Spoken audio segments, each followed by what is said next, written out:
Hello there, listener. Welcome back to Kissy's Corner, my podcast surrounding mental health and the everyday ins and outs of how to deal with your mental capacity, your feelings, your emotions, and everything in between. Thank you so much, everyone, for all of the love on the first episode. I absolutely did not think that the episode would get as much attention and appreciation as it did, but I am so grateful that everybody tuned in, shared it with their friends and families, rated it, and gave it such amazing reviews. It makes my heart so endlessly happy to know that there are so many people who are as invested in their mental health as I am. Today's episode is going to be an actual full-length episode where we're going to tackle our first topic of the podcast, and it's a topic that I feel very passionate about speaking about because it's something that I've struggled with in the past, and I know plenty of people have also struggled with handling this topic as well. And it's also something that is so normal that people don't really feel the need to talk about it. But I do, and so we will. The topic for today that we're going to be tackling is burnout. If you've ever encountered burnout in your daily life, your professional life, it is quite an intimidating beast to fight against. But don't worry, I've got you covered. We're going to cover what burnout is, why are we talking about it, how it manifests, how to avoid it, what to do when you're actively in a burnout. And we're also going to reference a link to an article that I really liked reading when it came to researching burnout and trying to come up with topic points to talk to you about. So pull up a chair, sit back and relax, grab yourself a drink. Alcoholic or not, I'll never judge you. And welcome to my podcast.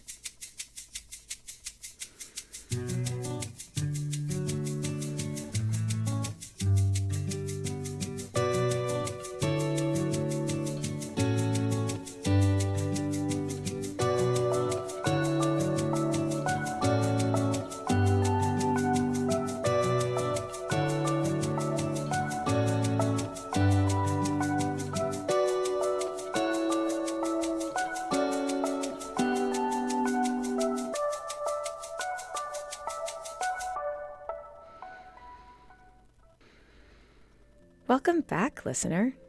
Thank you so much for staying during the intro. I hope it fills you with the same calm and soothing energy that it gives me.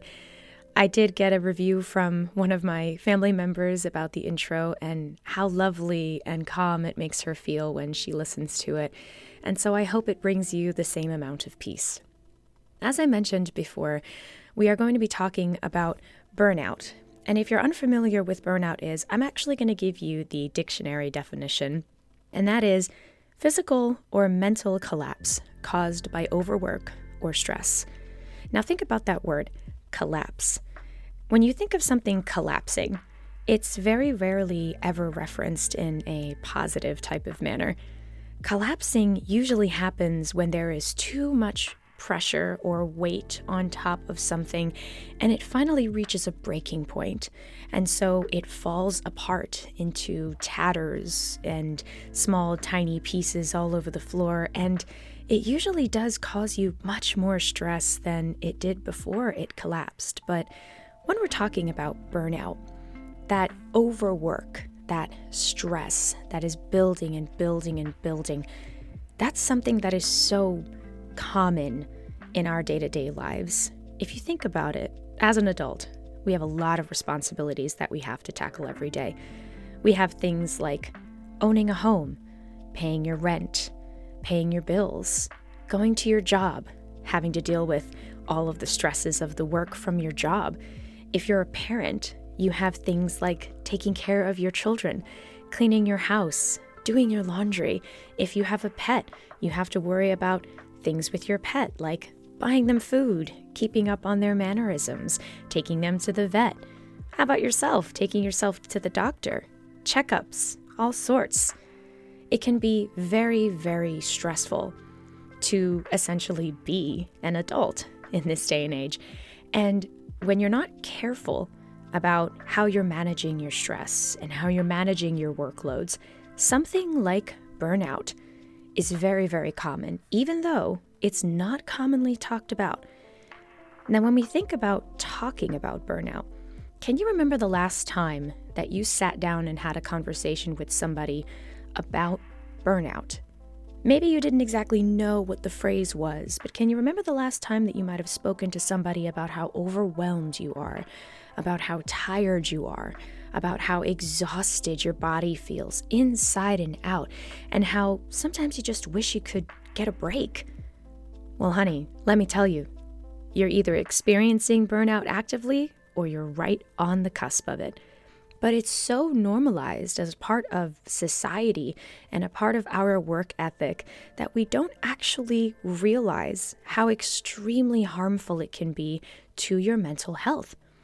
When you are consistently living on the edge of burnout or consistently living in the act of burnout, it can be so detrimental to your health. I am a full-time pediatric nurse, and I am very, very familiar with healthcare and the way that the body works through anatomy and physiology, and the physiology of stress and how it actually carries out through the body is quite intense. For a quick little anatomy lesson, when you're stressed out, your brain releases a hormone called cortisol. And cortisol is not very good when it builds up in your body. It can build up in places like your adrenal glands that sit on top of your kidneys. And when stuff like that happens, it can cause all sorts of issues in your body, like high blood pressure, high heart rate. You can feel dizzy.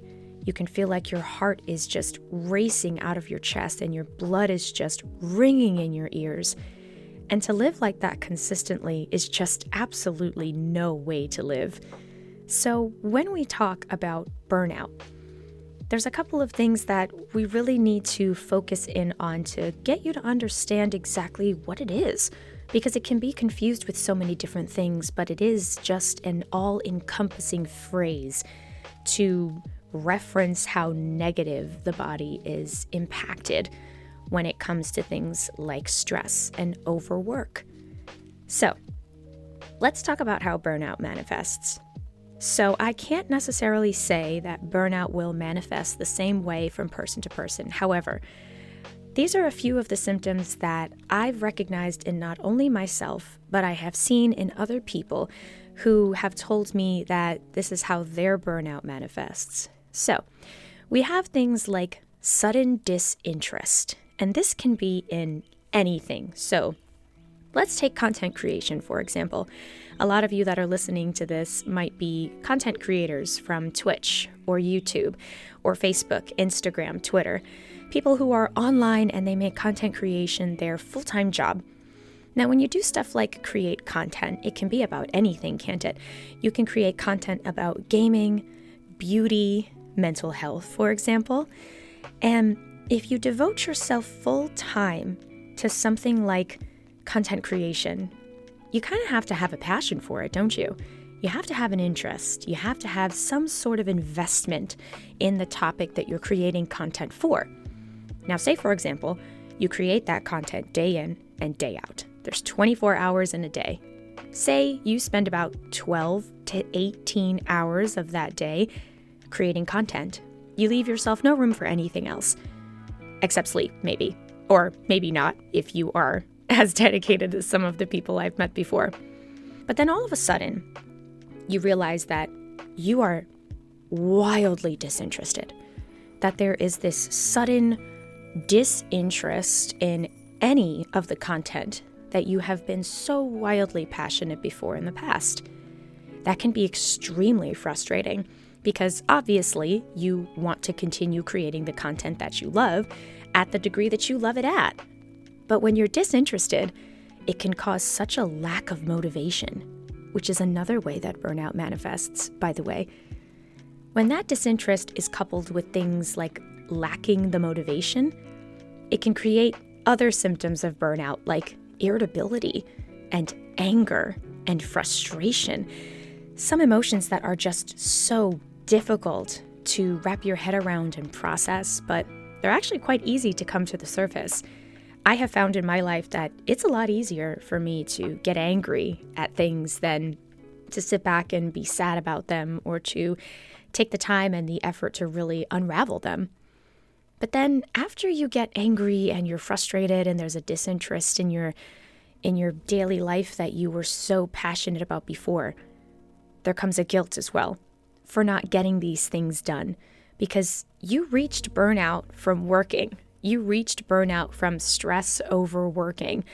And so when all of a sudden you don't have the motivation to work, things don't get done. And when things don't get done, there can be a level of guilt for not getting those things done, which then feeds right back into the irritability, the anger, and the frustration. And so burnout can manifest in this way, and it can create this vicious cycle over and over and over again of losing interest, losing motivation, getting angry that you're losing interest and losing motivation, getting frustrated, and then feeling guilty because the things that you wanted to do suddenly cannot be done because there's no motivation for it.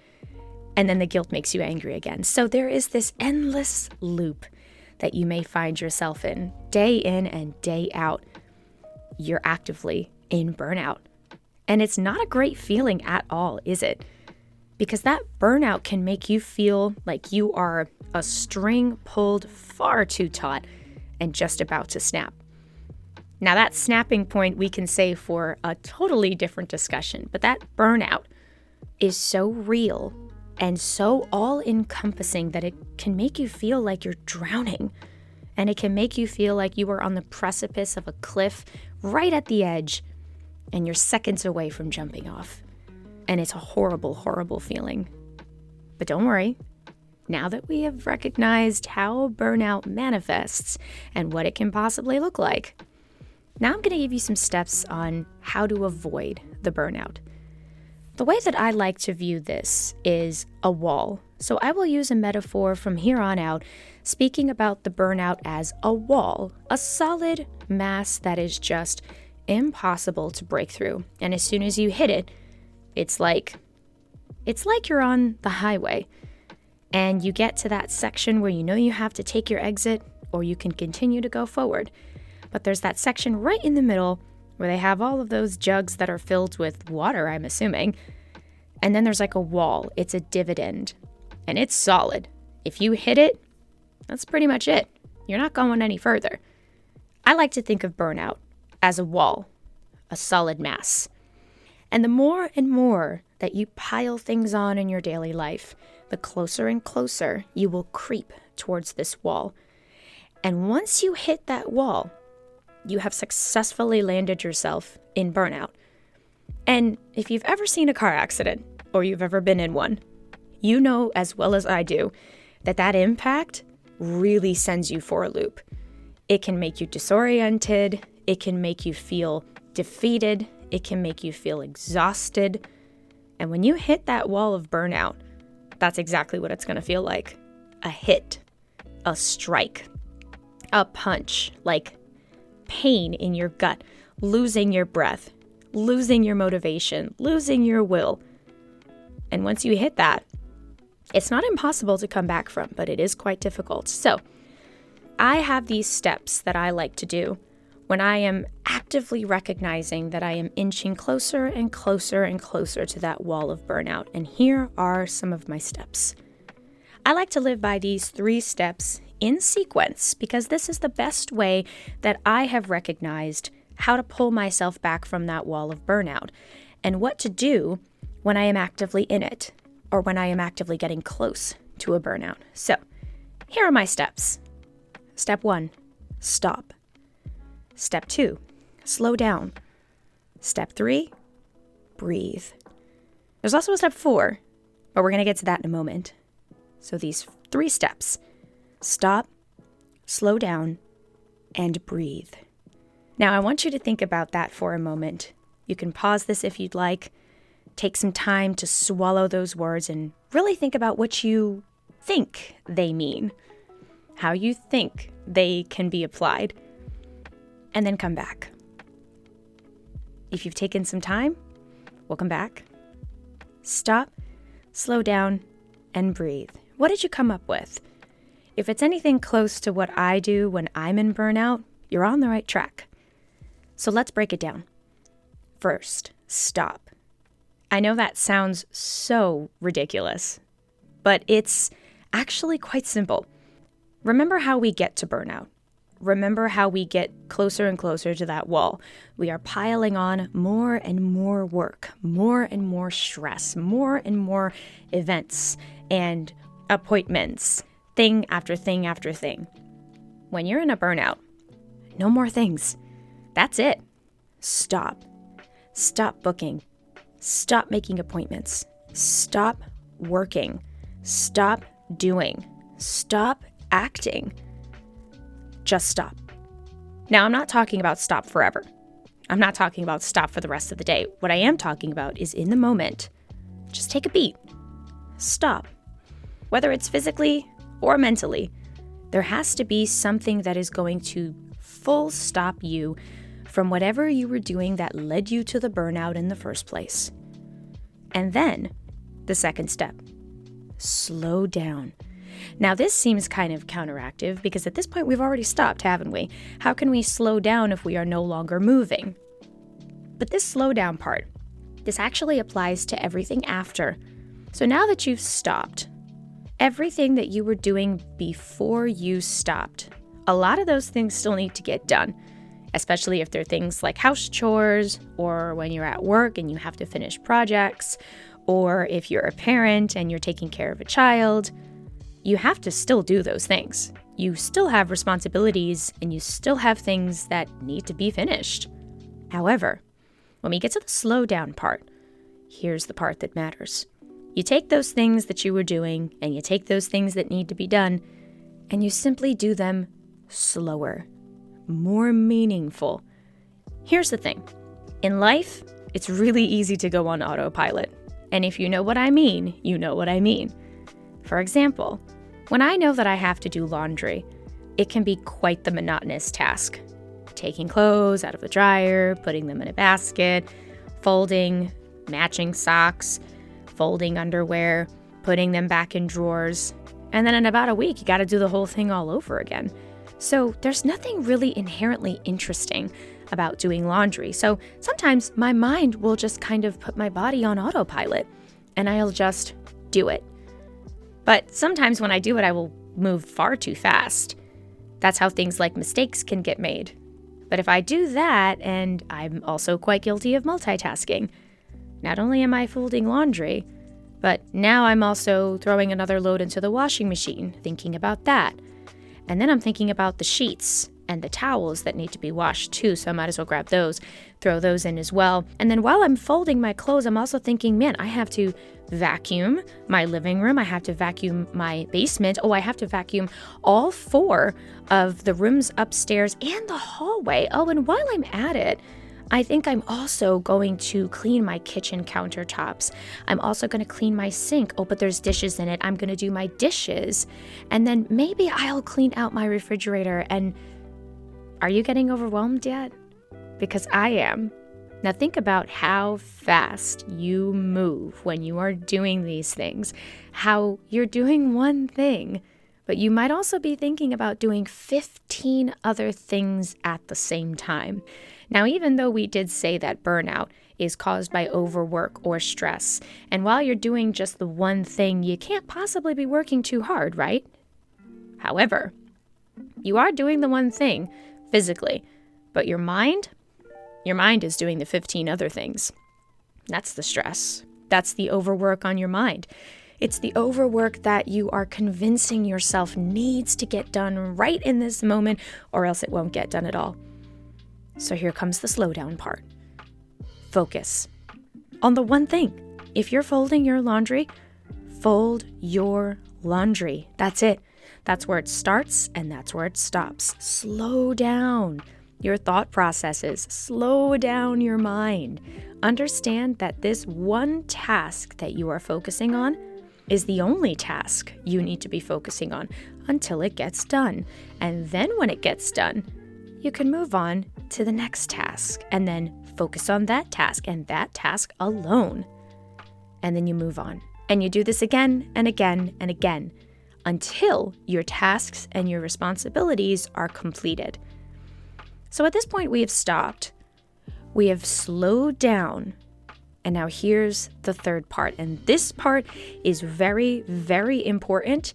And it is something that a lot of us take for granted. And it can have so many wonderful calming effects on the body if done correctly. And that is the step of breathing. Think about how ridiculous it is that I have to tell you to breathe, something you've been doing since you first came out into the world and something you're actively doing now as you're listening to the podcast. But it's true. Breathe. The art of deep breathing is practiced in things like yoga and Pilates, stretching, physical activities. But we forget a lot of the time that breathing is such a fundamental part of how the body works, of how it operates. And when you are in the middle of a burnout, your heart is racing, you're stressed out, your muscles feel tight, they feel tense. So take a couple of deep breaths, in and out, and really feel the way it works through your body, how it calms yourself down, how it brings your frenzied center into a much slower and peaceful place to be. That breathing part is physically what's going to help pull you back out of that burnout, because all you're doing is focusing on your breath and the way that it makes your body feel when you take one deep one in and you let one deep one out through your mouth, through your nose, whatever's comfortable for you. And you do it again. Close your eyes if you have to, center yourself, but you do it one more time, and you do it again, and you do it again, and you do it as many times as possible, as many times as you need before you feel like you're back in your center again. And now here's the fourth step. Reevaluate. I don't usually put this too much into the 3 steps, but this is a really important part too. When you reevaluate, you're looking at all the things that need to get done, all of your work, everything that pushed you towards the burnout in the first place, and you start recognizing, okay, what are the truly important things that need to be tackled right in this moment today? And so you take those things and you set time to do them.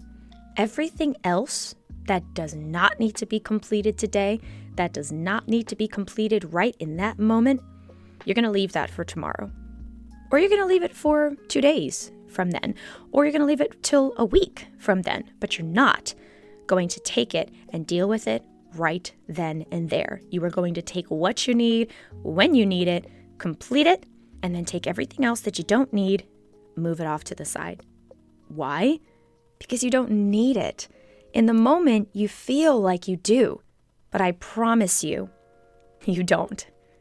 Reevaluate what you need, focus on that, and take everything else and throw it off to the side.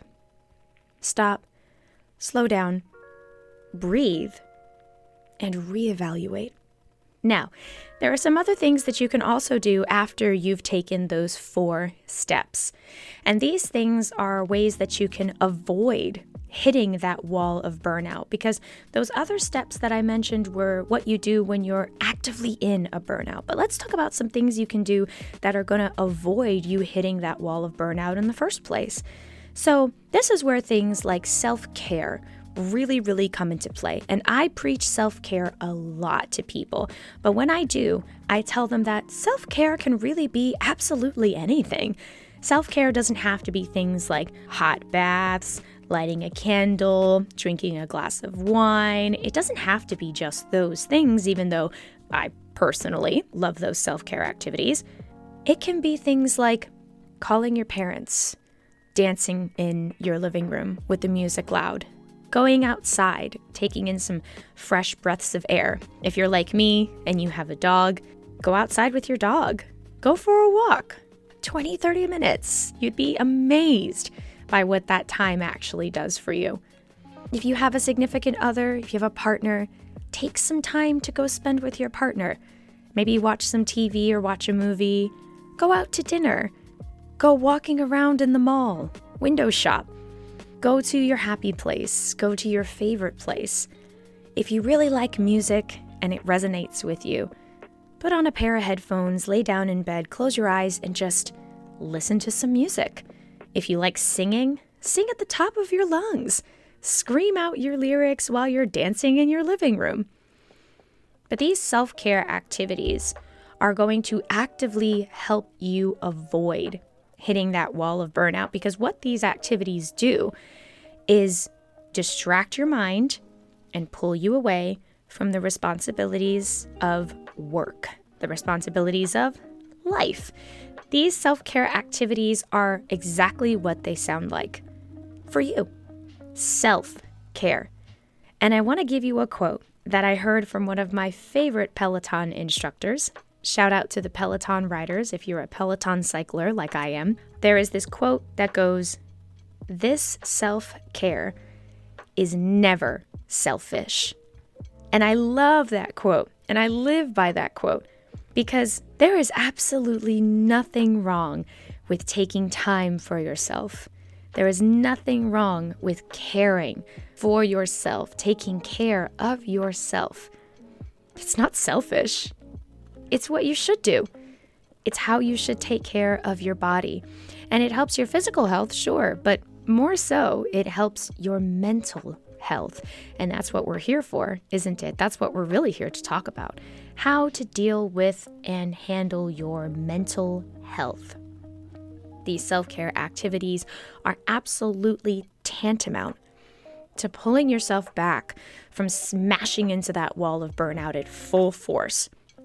And so take care and do these things and see over time how you are going to feel less and less stressed. You can feel yourself pulling farther away from that wall.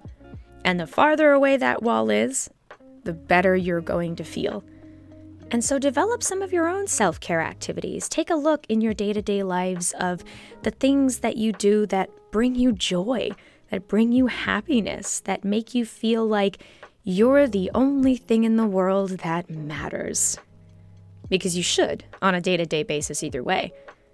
But find those things that really bring you back to your center of calm and peace and happiness.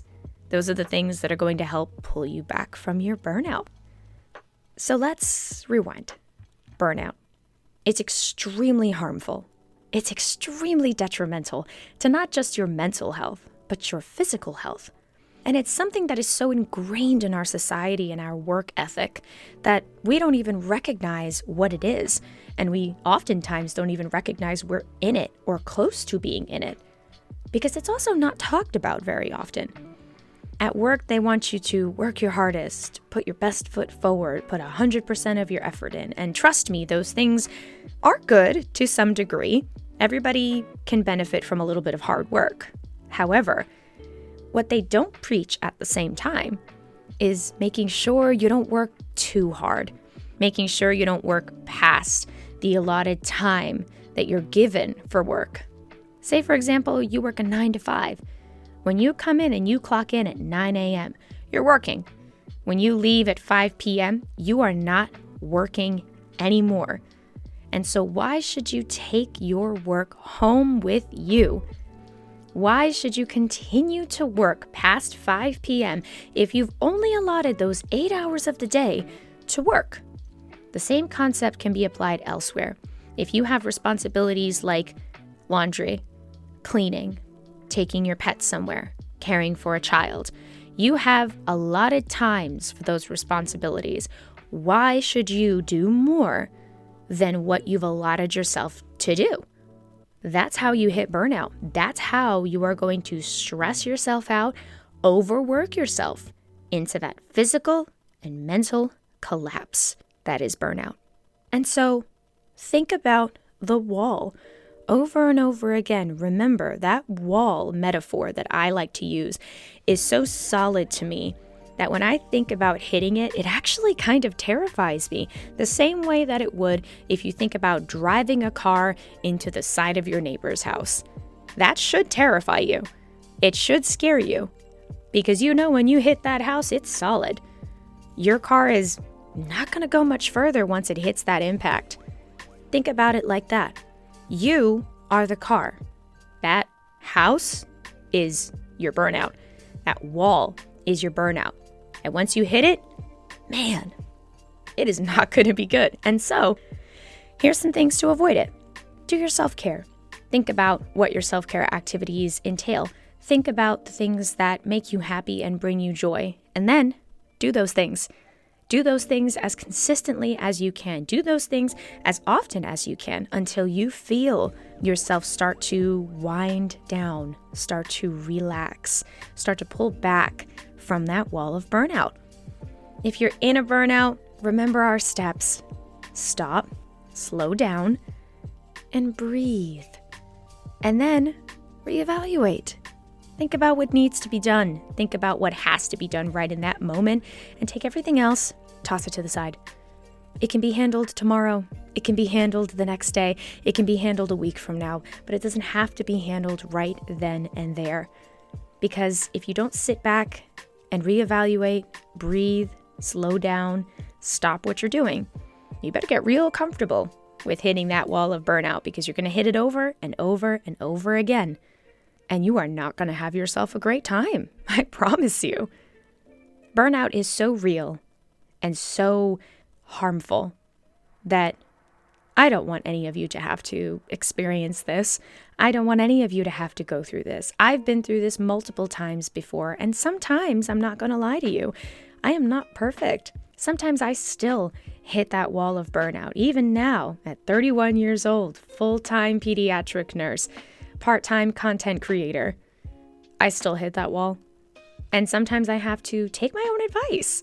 I have to do my self-care. Sometimes I have to draw up a hot bath, turn my cell phone off, play some music, light some candles, turn off the lights and just be. And just exist. And let all the troubles of the day melt away. Let all my responsibilities lay on the floor. Because they can wait.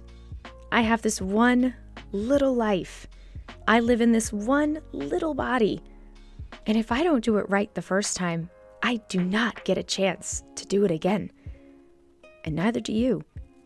We all get the one life and the one chance to live this life as blissfully and happily as we possibly can. So why live most of it in an active state of burnout?